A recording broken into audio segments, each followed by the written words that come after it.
بسم الله الرحمن الرحيم الحمد لله رب العالمين الصلاة والسلام على أشرف الأنبياء وإمام المرسلين نبينا محمد وعلى آله وصحبه أجمعين أما بعد. Nous allons entamer avec l'aide d'Allah subhanahu wa ta'ala l'explication d'un hadith très important. Un hadith qui englobe la religion d'Allah subhanahu wa ta'ala. Ce hadith est connu sous le nom de hadith Jibril, le hadith de l'ange Gabriel. Beaucoup de savants ont vanté les mérites de ce hadith et l'ont considéré comme un hadith très important. L'imam al-Nawawi rahimahullah dit: اعلم أن هذا الحديث يجمع أنواعا من العلوم والمعارف والآداب واللطائف بل هو أصل الإسلام. اعلم, sache que ce hadith regroupe différents types de sciences et de connaissances et de comportements.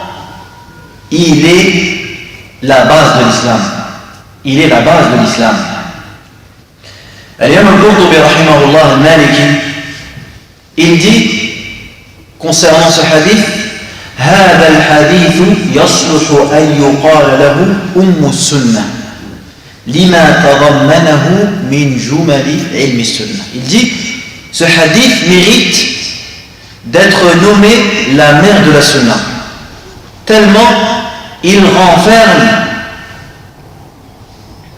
la science de la sunna.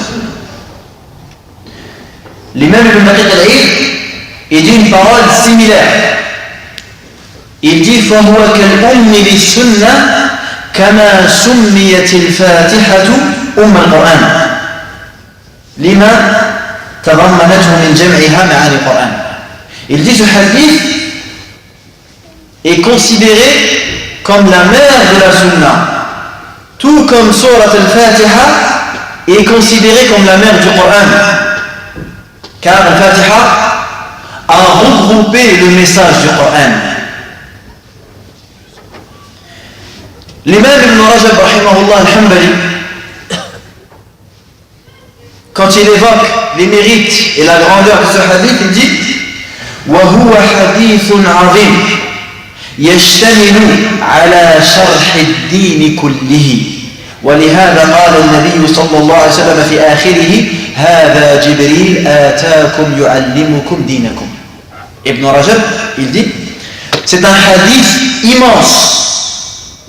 Il renferme l'explication de la religion tout entière.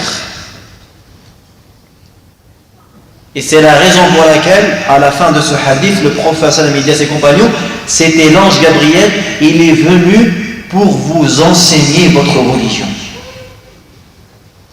Et tellement ce hadith il est important, l'imam Muslim rahimahullah a commencé son sahih, son livre, son authentique, par ce hadith-là. Dans Kitab al-Iman, le premier hadith qu'il évoque, c'est le hadith de Jibril. Tandis que le Bukhari rahimahullah a commencé son livre sahih par le hadith Innama al-a'malu bin-niyyat.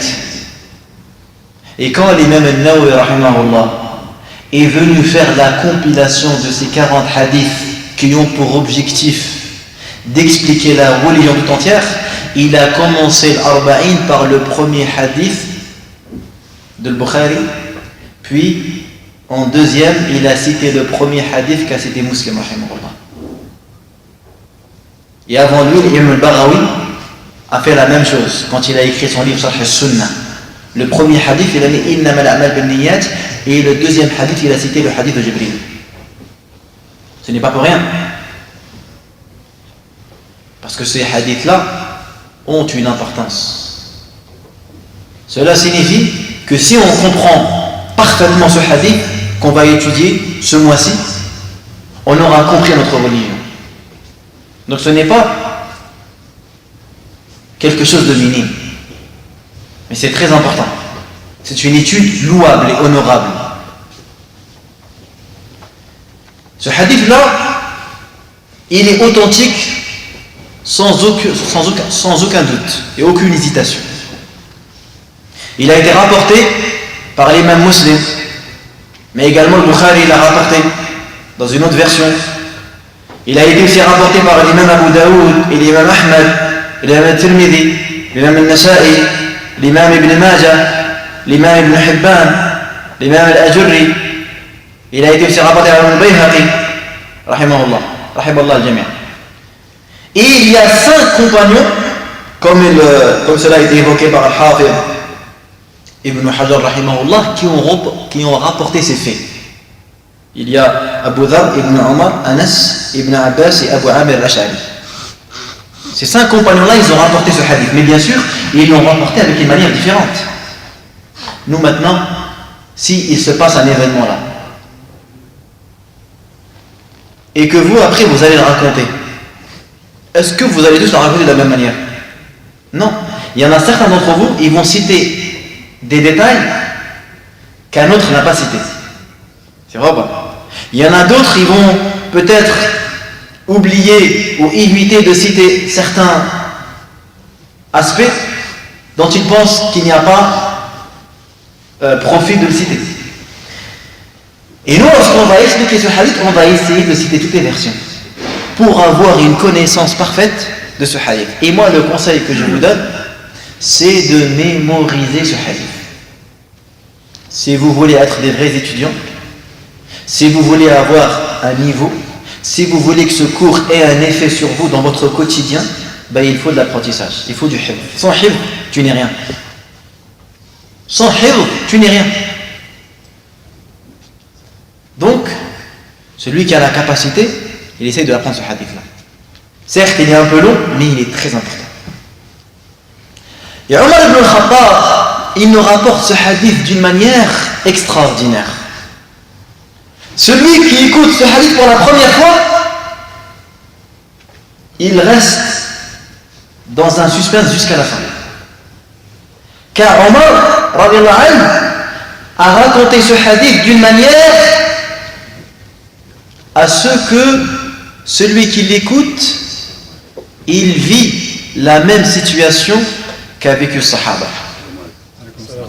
Il dit بينما نحن جلوس عند النبي صلى الله عليه وسلم إذ طلع علينا رجل شديد بياض الثياب شديد سواد الشعر لا يرى عليه أثر السفر ولا يعرفه منا أحد فجلس عند النبي صلى الله عليه وسلم فقال يا محمد أخبرني عن الإسلام قال الإسلام أن تشهد أن لا إله إلا الله وأن محمدا رسول الله وتقيم الصلاة وتؤتي الزكاة وتصوم رمضان وتحج البيت قال صدقت فعجبنا له يسأله ويصدقه قال فأخبرني عن الإيمان قال أن تؤمن بالله وملائكته وكتبه ورسله واليوم الآخر وأن تؤمن بالقدر خيره وشره قال صدقت فأخبرني عن الإحسان قال أن تعبد الله كأنك تراه فإن لم تكن تراه فإنه يراك قال فأخبرني عن الساعة قال ما المسؤول عنها بأعلم من السائل قال فأخبرني عن أمراتها قال أن تلد الأمة ربتها وأن ترى الحفاة العراة العالة رعاء الشاة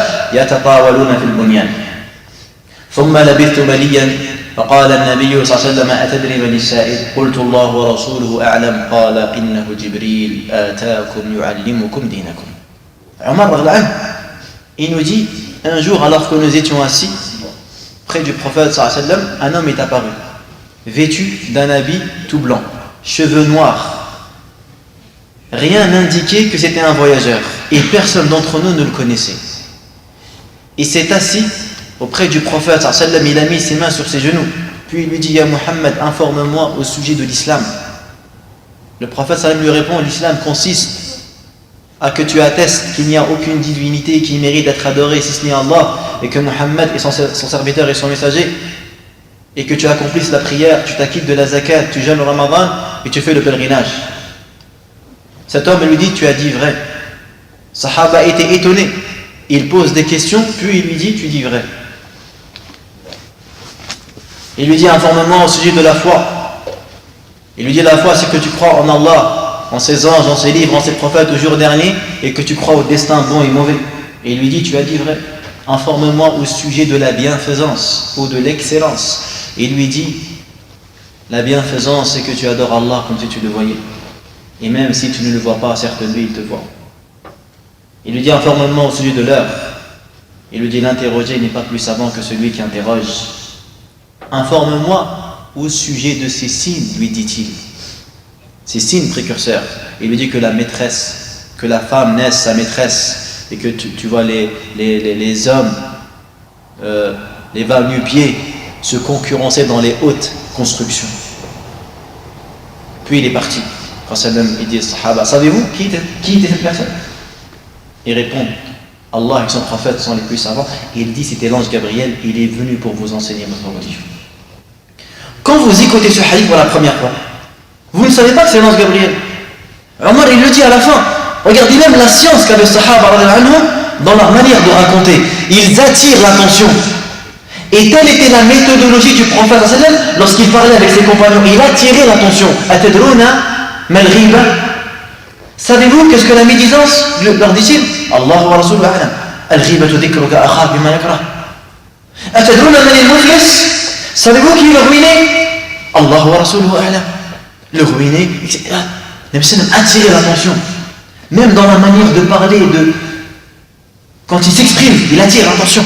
De paroles légères à la langue, lourdes dans la balance, aimées auprès du tout miséricordieux. Subhanallah bihamdi, subhanallah alim. Alors que normalement, la phrase, si on veut la poser normalement, Subhanallah bihamdi, subhanallah alim, ce sont deux mots qui sont légers à prononcer, faciles à prononcer, lourds dans la balance et aimés auprès du tout miséricordieux. Mais Nabi sallam a inversé la phrase. أخر المبتدأ وقدم الخبر ونوع في الأوصاف للتشويق. Ça, c'est les méthodes d'enseignement qu'avait la meilleure des créatures, alayhi salam. Et là, pareil, regardez, on va apprendre notre religion avec des questions-réponses. Et souvent, le Nabi sallallahu alayhi wa sallam utilisait cette méthode des questions-réponses. Et jusqu'à maintenant, les savants ont écrit beaucoup de livres sous forme de questions-réponses. Comme il a fait le Habad al-Hakami dans l'Alam al-Sunnah al-Manshura, questions-réponses. Comme dans Usul al-Thalatha, إذا قيل لك من ربك فقل ربي الله, questions-réponses. Omar ibn Khattab radhiyallahu anhu, nous allons revenir sa version à lui comme version principale, et c'est celle qui a été rapportée par Muslim dans Sahih. Mais Muslim, il a accompagné ce hadith d'une histoire. Car à l'époque, il y avait des gens qui sont apparus en Irak, qui savaient lire, qui avaient de la science, et qui ont renié le destin. Ils ont dit, il n'y a pas de destin. Le destin n'existe pas. Et ça, c'est la première secte apparue en islam. La première innovation qui est apparue, ce sont des gens qui ont commencé à douter sur le destin. Al-Qadar. Et d'ailleurs, Nabi sallam l'avait informé auparavant que la première fitna qui allait apparaître allait être autour du destin. Et il a même mis en garde ses compagnons de trop parler sur le destin. Omar ibn Khattab, un jour même, a vu deux personnes parler du destin et il leur dit, par Allah, si je vous vois encore une nouvelle fois parler de ce sujet, je vous corrigerai. Un jour, un homme est venu questionner le quatrième calife, Ali ibn Abi Talib, sur le destin. Il lui a dit, c'est un océan profond, ne rentre pas dedans. L'homme a insisté. Il lui a dit, c'est un chemin obscur, ne rentre pas dedans. Bien sûr, il ne s'agit pas d'aller chercher la science que tu dois connaître. Mais ici, certains veulent rentrer dans des profondeurs dont la raison humaine n'est pas capable de comprendre. Ainsi, il y a deux questions qui sont considérées comme étant la porte de l'égarement. C'est de dire comment, s'agissant des attributs d'Allah, et de dire pourquoi, s'agissant des actes d'Allah. Kayfa fi sifatillah. Comment est l'attribut d'Allah? Comment est Allah? Si tu commences à te poser ce type de questions, tu es en train d'ouvrir une porte d'égarement. Tu es en train d'ouvrir une porte qui peut te mener vers la mécréance. Waliyadu billah. La tatafakkaru fillah wa tafakkaru fi ala'illah. Ne réfléchissez pas sur l'entité d'Allah, mais réfléchissez sur la création d'Allah. Votre raison, elle est incapable d'aller chercher, ne serait-ce la plus minime des informations sur l'entité d'Allah subhanahu wa ta'ala. Et ne posez pas de questions pourquoi s'agissant les choix qu'Allah fait dans l'univers. Ne dis pas pourquoi un tel il est mort alors qu'il avait que 20 ans. Et tandis que l'autre a vécu jusqu'à 80 ans. Ne dis pas pourquoi moi je n'arrive pas à trouver de travail pendant 10 ans alors que je cherche. Tandis que mon frère, il n'a passé que 2 mois et il a trouvé un travail. Il n'a passé que 2 mois de recherche et il a trouvé un travail. Tu vas commencer à dire pourquoi Allah il a fait une distinction entre ces créatures. Enfin, ça également il faut en prendre garde. Donc eux, ils sont arrivés à l'extrême. Ils ont dit la qadar, il n'y a pas de destin. Alors il y avait des gens, des musulmans sincères qui cherchaient la vérité face à cette confusion, à cette polémique qui s'est créée en Irak. Ils ont dit on va aller faire le pèlerinage. Et en rencontrant des compagnons, on va leur poser la question. Parce que Sahaba sont plus à même de connaître la vérité. Ils ont pris la religion de la bouche du prophète directement. Alors il a dit, nous avons rencontré Abdullah ibn Omar, le fils de Omar. Ils ont dit à Abdullah, nous avons des gens chez nous qui maîtrisent la science, qui savent lire, qui savent écrire, et ils prétendent qu'il n'y a pas de destin. Al-Amr unuf. Abdullah ibn Omar il leur dit, si vous rencontrez ces gens, dites-leur que je me désavoue d'eux. Et par celui qui tient mon âme entre ses mains, si ces personnes donnaient en aumône la montagne de Uhud en or, Allah n'accepterait pas leur action jusqu'à ce qu'ils croient au destin. Car j'ai entendu mon père rapporter, puis il a cité le hadith. بينما نحن جلوس عند النبي صلى الله عليه وسلم إذ طلع عليه رجل إلى آخر الحديث. Donc ça c'est l'histoire qu'a évoqué Muslim lorsqu'il a rapporté ce hadith-là. C'est cette histoire, on peut en prendre des bénéfices comme le fait de revenir aux gens de science et de profiter également, lorsqu'on se rend dans les lieux saints, de questionner les savants et de revenir vers les gens confirmés, vers les personnes confirmées et compétentes lorsqu'on est dans la confusion et dans l'ambiguïté. Alors on va commencer par expliquer la première partie du hadith, à savoir la description que Omar a fait de cet homme, parce que rien n'est fait au hasard. La description qu'a fait Omar de cet homme. Alors Omar il nous informe qu'ils étaient assis avec le Nabi sallallahu alayhi wa sallam. Et c'est vrai, les compagnons avaient l'habitude toujours de s'asseoir avec le Nabi sallallahu alayhi wa sallam. Dans la version d'Abu Huraira, il dit Kana Rasulullah sallallahu alayhi wa sallam. Celle-là n'est pas citée dans la version de Muslim, la version de Omar. Ça, Abu Huraira l'a rapporté à un autre détail, d'autres paroles. Il dit Abu Huraira Kana Rasulullah sallallahu alayhi wa sallam yajlisu bayna dhahranay ashabihi فيجيء الغريب فلا يدري أيهم حتى يسأل فطلبنا إلى رسول الله صلى الله عليه وسلم أن نجعل له مجلسا يعرفه الغريب إذا أتاه. Abu Huraira il nous dit que le Nabi sallam avait pour habitude de s'asseoir avec les compagnons. Alors souvent il arrivait que la personne étrangère venait pour questionner le prophète sallam, mais il ne savait pas qui était le prophète. Parce qu'il était assis au milieu de ses compagnons. Et là, ça montre également la modestie qu'avait le Nabi sallallahu alayhi wa sallam. Alors, Abu Huraira a dit, on a eu l'idée de lui réserver un endroit. Comme ça, la personne étrangère qui vient sait directement que le prophète il est assis dans cet endroit-là. Une sorte de chaise. Et de là, les savants ont tiré qu'il était recommandé à la personne qui parle d'être positionné sur une chaise ou sur un endroit où il est visible et vu, parce que c'est plus à même à la transmission et à la réception. Alors, un jour, alors qu'ils étaient assis, un homme est arrivé. Et dans ce hadith, il y a une preuve que les anges peuvent se présenter sous forme humaine. Un ange, il peut se présenter sous forme humaine. Il peut se transformer en être humain. Et dans plein de hadiths, Nabi Sallam a évoqué ce type de choses. Comme par exemple, vous connaissez le hadith de l'aveugle, le lépreux et le teigneux. Quand les anges sont venus les éprouver. Et comme également les différentes visites que recevait le Nabi Sallam de Jibril. Vous savez que Jibril, lorsqu'il venait voir un Nabi Sallam, il venait toujours sous forme humaine. Un Nabi Sallam n'a vu Jibril dans sa vraie apparence que 2 fois. 2 fois, il a vu Jibril réellement comment il était. Une fois alors qu'il se trouvait sur une montagne, il a voulu voir Jibril alayhi salam. Jibril lui dit: tu ne peux pas me voir. Nabi Sallam a insisté pour le voir. Lorsque Jibril s'est montré, le prophète Sallam l'a vu partout. Et s'est évanoui. Quand il s'est montré, il s'est évanoui le prophète, parce qu'il était partout. Et la deuxième fois, il l'a vu durant son voyage de l'ascension. Quand il est arrivé au 7e ciel. Vous savez, le voyage de l'ascension constitue un miracle. Parmi les miracles qu'a eu le Nabi sallallahu alayhi wa sallam, il a entrepris un voyage de la Mecque à Jérusalem en une seule nuit, puis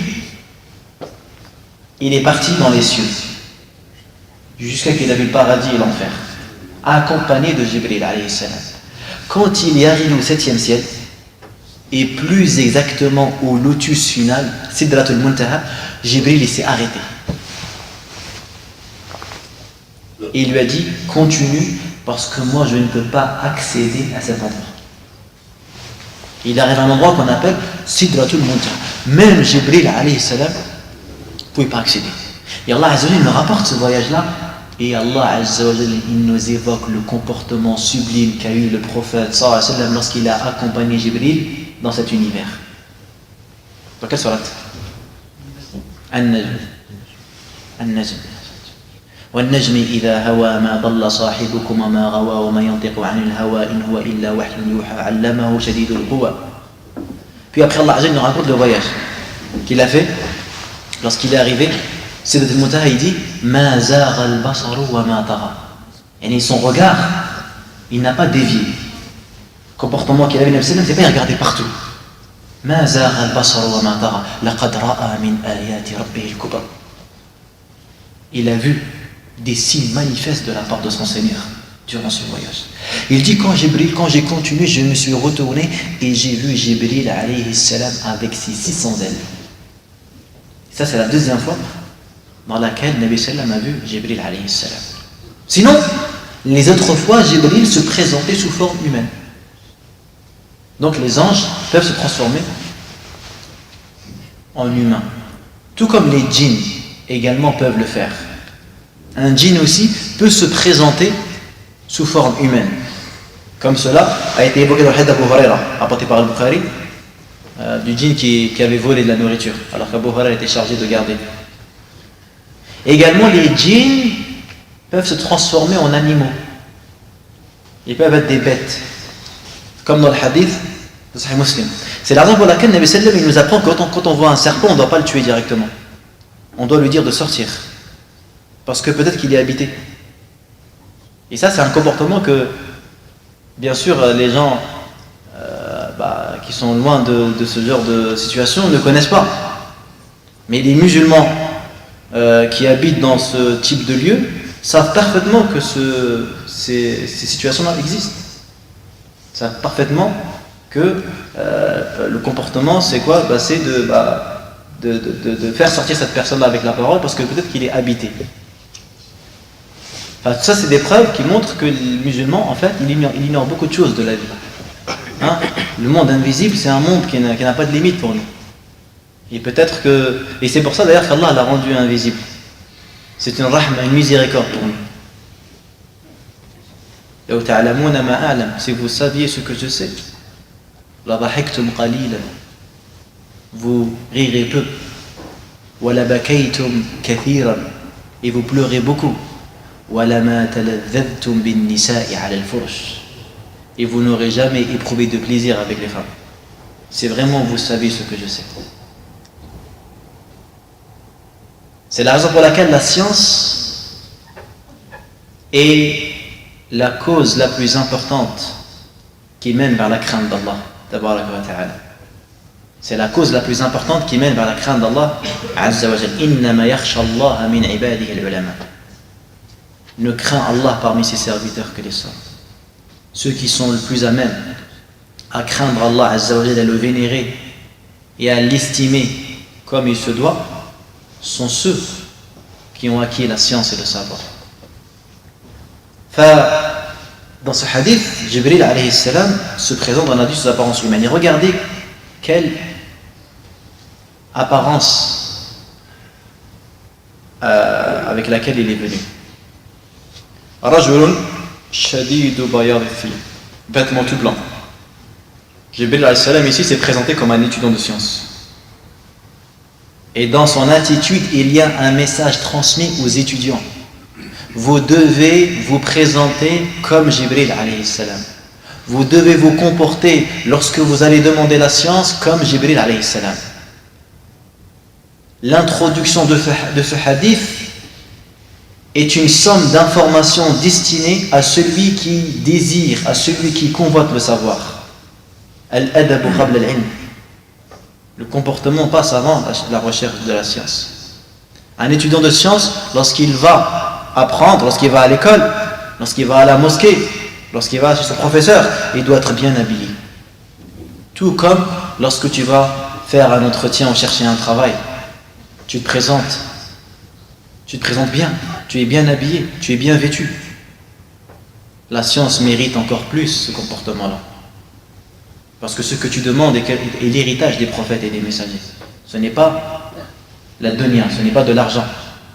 Si en demandant l'argent, tu te présentes d'une manière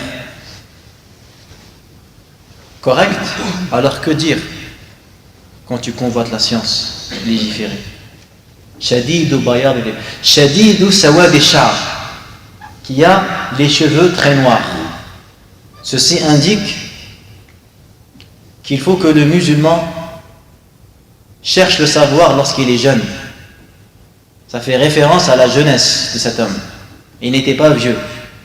Il n'avait pas les cheveux blancs. Mais il avait les cheveux tout noirs. Parce que c'est pendant cette période de la jeunesse qu'on est plus à même à récolter un maximum d'informations. La jeunesse, c'est la période de la force, de l'énergie, du dévouement. Et souvent, lorsque la période de la jeunesse, tu la rates, tu as raté beaucoup de choses. On ne dit pas tu as tout raté. Tant que tu es en vie, rien n'est raté encore. Mais ça devient très difficile. Quelqu'un qui n'a pas appris le Coran entièrement, quand il est jeune, il lui est très difficile de l'apprendre une fois âgé. La shak, il n'y a pas de doute. Certains même, ils ont été loin. Ils ont dit Man fatahu al-ilma qabla shababihi fakabbir alayhi arba'an li wafatihi. Mais cette parole-là n'est pas vraie. Parce qu'il y a eu des savants qui ont commencé tard et ils ont réussi, ils ont excellé. Mais c'est vrai que al-ilmu fi as-sighar kam-naqshi fi al-hajar. L'apprentissage pendant la jeunesse, c'est comme graver dans le marbre. Alors que l'apprentissage dans la vieillesse, c'est comme écrire dans de l'eau. Par vite. Shabab, il doit profiter de l'apprentissage.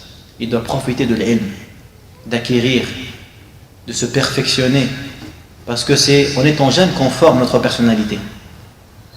C'est pendant cet âge-là qu'on construit son identité, sa manière de parler, sa manière de marcher. C'est pendant cet âge-là. C'est un âge qui est capital, qui est crucial. Shadidu sawad ash-sha'r. La yura alayhi athar as-safar. Ici, c'est étrange. Parce que cet homme, il n'avait rien indiqué qu'il était en voyage. Parce qu'avant, quand quelqu'un vient de voyage, ça se voit. Ils n'avaient pas comme on a aujourd'hui. Les transports qu'on a. Tu peux voyager même un voyage de 7h, 8h, tu viens, t'es propre. Mais avant, quand quelqu'un vient de voyage, il est rempli de poussière. Et les voyages se faisaient sur les montures, sur les chameaux, sur les chevaux. C'est des voyages qui duraient des mois. Et lui, ce qui est étonnant, c'est que personne ne le connaît. Et en même temps, rien n'indique que c'est un voyageur. Quelqu'un, il peut dire, mais qu'est-ce qui prouve que personne ne le connaissait? Et c'est là où on a recours aux autres versions rapportées par les autres compagnons. Car Ibn Hajar, il dit que dans la version rapportée par l'imam Ahmad ibn Hanbal dans le Musnad, quand cet homme il est arrivé, un homme a dit Man ya'rifu hada? Et ils se sont dit entre eux, qui connaît celui-là? Qalu ma na'rif. Ils ont dit on ne le connaît pas. Mais ce détail-là n'a pas été évoqué dans la version de Muslim, mais il a été cité dans la version de Ahmad. Il s'est assis. Il a mis ses mains sur ses mains. Mais ici, là, quand on dit il a mis ses mains sur ses genoux, le dhamir il revient à qui? Est-ce que l'homme il a mis ses mains sur ses genoux à lui? Ou est-ce qu'il a mis ses mains sur les genoux du prophète sallallahu alayhi wa sallam? Quand on dit فَوَضَعَ يَدَيْهِ عَلَى فَخِذَيْهِ, ضمير فخذيه لها يرجع إلى من؟ فخذيه هو أم فخذ النبي صلى الله عليه وسلم? Parce qu'ici, je vous dis ça parce que on peut avoir les deux réponses. D'ailleurs, il y a même une divergence sur ça. Il y a des savants qui ont opté pour le premier et d'autres qui ont opté pour le deuxième. Quand on se trouve dans ce cas-là, on va chercher, on va puiser dans les versions. Peut-être qu'un compagnon qui était présent ce jour-là a rapporté les faits d'une manière plus claire. Alors on trouve dans une version de Sulayman al-Timi, il dit حتى بارك بين يدي النبي صلى الله عليه وسلم كما يجلس أحدنا في الصلاة ثم وضع يده على ركبتي النبي صلى الله عليه وسلم. Et Ibn Abbas, quand il a rapporté la version, il a dit pareil, qu'il s'est assis comme on s'assoit pour la prière et qu'il a posé ses mains sur les genoux du prophète sallallahu alayhi wa sallam. Donc, al-dhamir huna ya'udu ala al-nabi sallallahu alayhi wa sallam wa bihi jazam al-Baghawi wa Ismaïl al-Tini wa rajjahu al-Taybi. Contrairement à d'autres savants, comme al-Nawawi, pour lui, il a posé ses mains sur ses genoux à lui pour montrer que l'étudiant de science, quand il s'assoit, il doit s'asseoir dans cette posture. Il pose ses mains sur ses genoux. Parce que c'est ça l'adab. Et ceux qui se sont attachés à la version qui a été rapportée par les autres compagnons, comme quoi l'ange a posé ses mains sur le prophète sallam, et ils ont dit pour faire croire aux compagnons que c'est un bédouin. Comme ça il n'attire pas l'attention.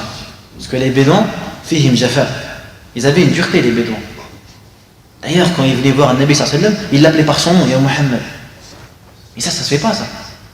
D'ailleurs, jusqu'à maintenant, tu trouves des fois certaines personnes qui n'ont pas beaucoup de connaissances, et ils appellent le Nabi sallallahu alayhi wa sallam par son nom.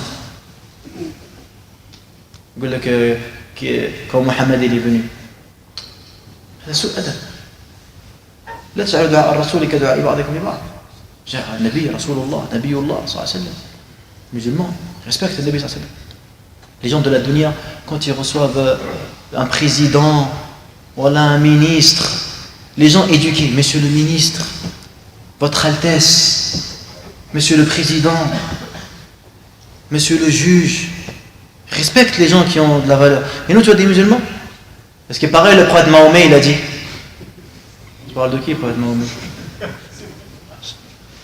Tu vois, c'est le Nabi sallallahu alayhi wa sallam. C'est le Nabi sallallahu alayhi wa sallam. Qala sayyiduna Muhammadun sallallahu alayhi wa sallam. Respect. Sahabi, il disait, si vous me demandez de vous décrire le prophète sallallahu alayhi wa sallam, je ne pourrai pas le faire parce que je n'osais même pas le regarder dans les yeux. Il dit, jusqu'à maintenant, je ne peux pas vous le décrire. Et nous, regarde. De quelle manière, malheureusement, certains membres de notre communauté s'adressent de la personne immense de Nabi sallallahu alayhi wa sallam. Respect, il faut avoir. Regardez quand on est voir l'Abbas. L'Abbas, c'est qui? C'est l'oncle du prophète sallallahu alayhi wa sallam. On lui a dit, c'est toi qui es plus grand ou c'est le prophète sallallahu alayhi wa sallam qui est plus grand? Il leur a dit, lui il est plus grand, mais moi je suis né avant lui. Subhanallah. L'adab ma'a Nabi sallallahu alayhi wa sallam. هذا كذلك فيه فضل العلم, le mérite de la science. La science, ça te permet de savoir te comporter avec les gens, comment t'adresser avec les gens. أنزل الناس منازلهم, comment on parle aux gens, comment on s'adresse à eux. Il y a des protocoles qu'il faut respecter. Si tu ne respectes pas ces protocoles-là, les gens vont te mépriser. Les gens éduqués, c'est comme nous. Nous, par exemple, qui avons grandi en France. On connaît bien le français. Alhamdulillah. Quand on parle à des étrangers qu'on ne connaît pas, on dit madame, s'il vous plaît. C'est vrai, mais quand on a des gens qui viennent d'autres pays, qui ne savent pas parler français, quand il dit madame, s'il te plaît, viens voir. Lui, mesquin, c'est pas méchant. Lui, son intention, elle est bonne. Mais en tutoyant des personnes étrangères, les gens, comment le considèrent? Monsieur, vous ne me tutoyez pas. C'est un manque de respect ce que vous faites, monsieur. Mais lui, il ne connaît pas ça. Parce qu'il n'a pas appris les codes du pays dans lequel il vit. Alors, il ne sait pas que tutoyer une personne qu'il ne connaît pas, pour eux, ça les agace. Pour eux, c'est une forme de mauvais comportement et de manque d'éducation. Alors pourquoi je cause al-'ar al-nafsi?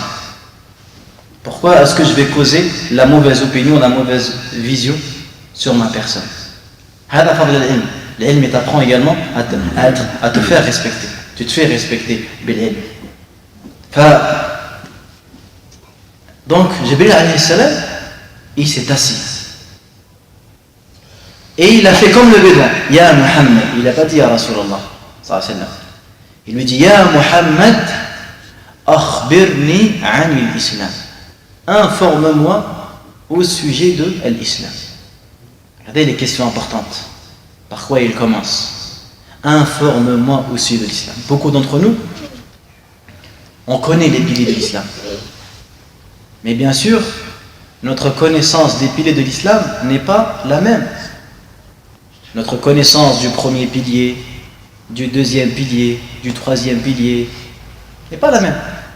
Si tu questionnes les musulmans sur le troisième pilier, az-zakat, beaucoup de musulmans ont une connaissance très minime de zakat. Ils connaissent vraiment le minimum. As-salat, on va dire, ils connaissent un peu plus. Le premier pilier, on va dire que tout le monde connaît. Ça veut dire quoi? La ilaha illallah Muhammad Rasulullah. Quand on a essayé de donner ces 5 piliers-là, à nous de faire ce travail intellectuel, de comprendre ces mots que Nabi sallam a formulés, a prononcés, d'une dimension globale et détaillée. Comprendre le shahada d'une manière parfaite, comprendre le salat d'une manière parfaite, comprendre le zakat d'une manière parfaite, et comprendre le jeûne d'une manière parfaite, wa hakada. Et puis après le deuxième degré, al-iman, et pareil pour le troisième degré, al-ihsan. Mais avant d'entamer bien sûr l'explication de ces 3 degrés de la religion, parce que ce hadith-là, comme on l'a compris, il est venu évoquer les 3 degrés de la religion d'Allah. Al-Islam, wal-Iman, wal-Ihsan. Il y a 3 degrés qui constituent la religion. Il y a l'Islam, l'Iman et l'Ihsan. Donc toute personne qui est mu'min, il est obligatoirement musulman. Mais tout musulman n'est pas mu'min. Quelqu'un, il peut être musulman et pas croyant. Parce que musulman c'est quoi? Musulman, c'est le fait de faire apparaître les actes extérieurs. Des fois tu as des gens, ils viennent se convertir. Toi, tu vas pas lui dire non.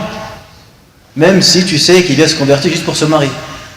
Il n'en a rien à cirer d'islam. Tu as des indices. Tu as des indices que cette personne-là, l'islam ne l'intéresse pas. Mais il vient se reconvertir juste pour se marier avec une femme. Toi, en tant que musulman, tu peux pas lui dire je te convertis pas. Parce que c'est une responsabilité. Donc tu le fais convertir et tu le considères comme musulman. Mais est-ce qu'il est croyant? Allahu a'lam. Allahu a'lam. Je ne peux pas savoir s'il est croyant. Et personne d'entre nous ne peut le savoir. Ashaqaqta an qalbihi. Oussama ibn Zayd, il était dans une bataille. Une bataille. Il combattait un mécréant. Il était dans la bataille. Oussama, il a gagné, il a fait tomber l'épée de son ennemi. Puis, il s'apprêtait à l'achever.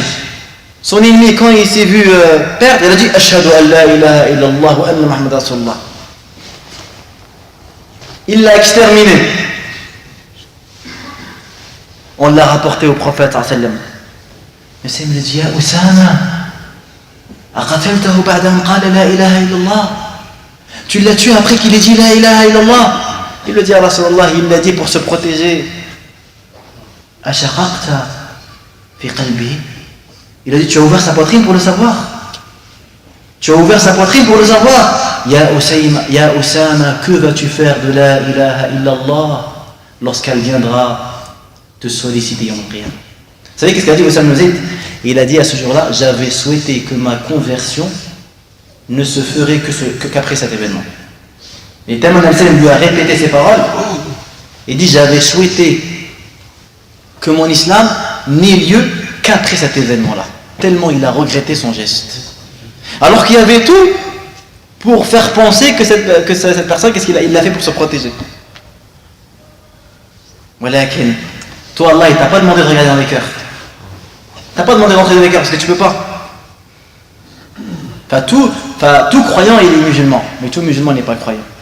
Wa kullu muhsinin mu'min. Et tout bienfaisant est croyant, et tout croyant n'est pas bienfaisant. Pour terminer, l'introduction de ce hadith nous donne une leçon sur le comportement qu'on doit avoir déjà en tant qu'étudiant.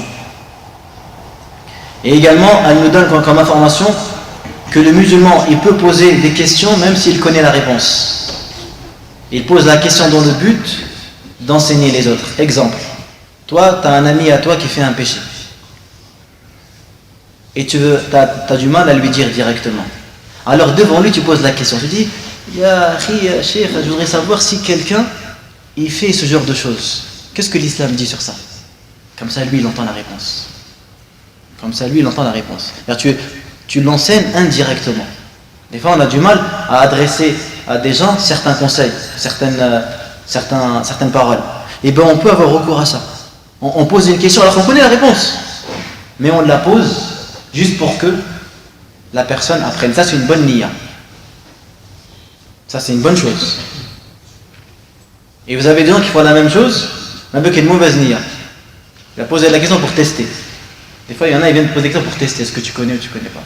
Et lui il a appris hier, il a lu un truc, il vient te poser une question pour voir si tu connais la réponse ou pas. Il vient, il te teste. Ça c'est de la perte de temps. Mais la première manière est quelque chose de recommandé, et c'est ce qu'a fait Jibril alayhi salam.